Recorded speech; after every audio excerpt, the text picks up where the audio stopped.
Mu kinyejana cya mbere abantu benshi bakikije inyanja ya Mediterane babaga mu mijyi ifite ubucucike bw'abantu bwinshi, yose igategekwa n'ubwami bw'Abaroma. Buri mujyi wari urusobe rw'imico, amoko n'amadini bitandukanye. Kubera iyi mpamvu wasangaga hari insengero zitandukanye zitambirwamo ibitambo bigenewe imana z'amoko yose, kandi buri muntu yari afite imana ze asenga. Ariko muri buri mujyi washoboraga no kuhasanga itsinda ry'abaki badasenga imana izo arizo zose uretse yabo Abisirayeli bazwi no mu izina ry'Abayahudi. Bavugaga ko imana yabo ariyo mana nyakuri, ikaba n'umwami w'isi. Muri icyo gihe iyi mijyi yose yari ihujwe n'uruhurirane rw'imihanda yubatswe n'ubwami bw'Abaroma. Nuko rero byari byoroshye kuhazenguruka, gukora ubucuruzi ndetse no gukwirakwiza ibitekerezo bishya. Ubwo umuntu wari umenyereye iby'iyi mihanda yari intumwa Pawulo. Yamaze icya kabiri cy'ubuzima bwe akora ingendo ava mu mujyi ajya mu wundi, yamamaza ko imana ya Isirayeli yimitse umwami mushya uzatwara amahanga. Uyu mwami ntabwo ameze nk'undi uwo ari we wese wamubanjirije. Rwose abami benshi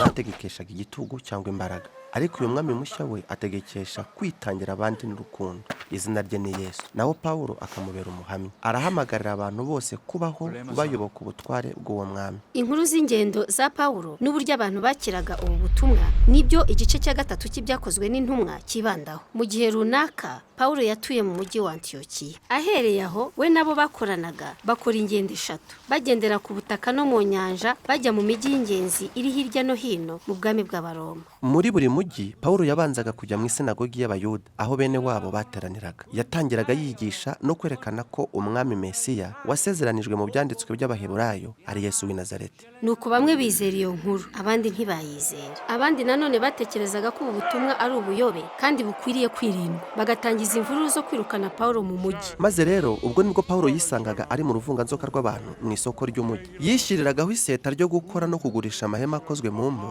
kugira ngo abone amafaranga y'ingendo. Kandi hano nyine Pawulo yakomezaga gusangiza inkuru y'umwami Yesu wazutse umuntu wese washoboraga kumutega amatwi.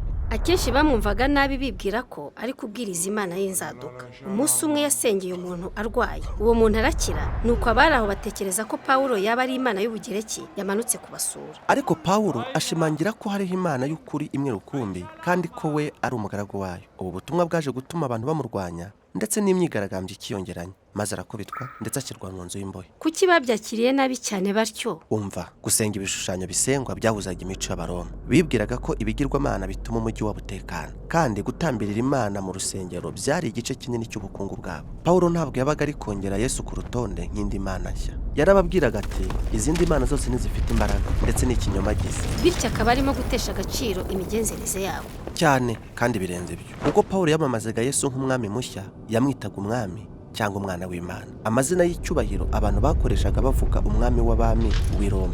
Niyo mpamvu byari byoroshye ko ubutumwa bwa Pawulo bwumvikana nk'ububangamiye umurongo wa politike wose uko wakabaye. Ni kuki se n'ubundi umuntu yakwiyemeza kwifatanya n'ab'iyi nzira? Icyo mvuga nuko byumvikana nk'ibikurura intambara. Mu by'ukuri abantu bashimishwaga no kumva iby'inkuru ya Yesu n'uburyo urukundo rwe rwigaruriye abayoboke, aho abantu bose bafatwaga kimwe hatitawe ku bwoko, igitsina cyangwa ikigero cy'ubukungu. Aba bantu baremye imiryango mishya yahuraga igasangira. Mu mibereho yabo baritangaga kandi bita ku bakene bo muri bo. Babayeho nka Yesu, mu by'ukuri yari umwami wabo rwose. Nuko rero muri buri mujyi aho Pawulo yamamazaga ubutumwa bwa Yesu, abantu barahindukaga kubw'umwuka w'Imana bakaba abantu bashya. Bityo Pawulo yagumaga muri uwo mujyi akabigisha inzira ya Yesu, hanyuma akahava agakomereza mu mujyi wundi. Ubu bwari ubuzima butoroshye. Pawulo yagombye kwihanganira imibabaro n'ibimugoye byinshi. Yego, kandi yarabayeho atyo kuko yizeraga ko ingorane ze zari nk'imibabaro n'urupfu bya Yesu ku bw'abantu. Yavugaga ko urukundo rw'Imana ubwayo